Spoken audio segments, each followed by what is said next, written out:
سلامونه احترامات می قبول کې ګرانو دوستانو نننۍ ویډیو ډیره د عبرت ده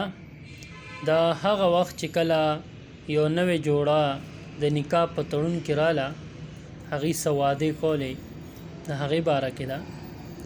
که تاسو زموږ په چینل نوي یې نو سبسکرایب کړئ او د بیل آیکن هم دباو کړئ چې تاسو ته زموږ ویډیو په اسانه میلاویږي وایي چې یو ځل یو سړی و هغه د خپلې لور په پیدایش باندې ډېر غټ جشن مناو کو او ډېره خوشحالي وکړه او د خپل زوی په دغه باندې هغه دومره غټه خوشحالي نه وه کړې هلک حیران او د ویل چې ته خو د خپل زوی په پیدایش باندې دومره خوشحالي نه وې کړې څومره چې د خپل لور په خوشحالۍ باندې وکړې هغه به خلکو ته صرف دا ویل چې کله ما ته زوی دروازه نه کولاوي نو زما ته به لور دروازه کولاو کړي خلکو دنه تپوس وکړو چې ستا جواب دا لنډ دی خو مونږ په دې جواب بیا هم نه رسو مونږ ته تفصیل سره ووایه هغه ورته وی چې غوږ کېږدی خبره داسې وه چې کله زما نوې واده وشو او مونږ د نکاح په نوي تړون باندې ډېر خوشحاله وو ما سره خپلې ښځې دا واده وکړه چې که هر څوک ور ډبوي مونږ به ورته ورنه کولاوو نن زمونږ ځان له ورځ ده چې مونږ یو بل وپېژنو او د یو بل سره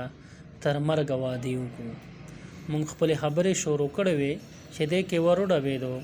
او اواز وشو چې بچې ورکولو کې هغه زما مور او پلار و زه په خپله واده کلک ولاړم او ما ورکولو نه کړو د هغې چې کله دا یقین راغی چې زمونږ زوی مونږ ته ور نه کولاوي نو هغې نا امیده زما د دروازې نه لاړه د هغې نه پس بیا ور وډبېدو او بیا اواز راغی چې بچې ورکولو کې دا ځل د اواز زما د ښځې د مور او د فلارو مطلب زما د سخر خواهې و هغې هډو منټ هم وانغستو او زر پاسېده او ورونه یې کولو کړو او ورته وی چې داجي او بیبي راځئ زمونږ نن ډېر د خوشحالۍ ورځ ده تاسو پکې هم شامل شئ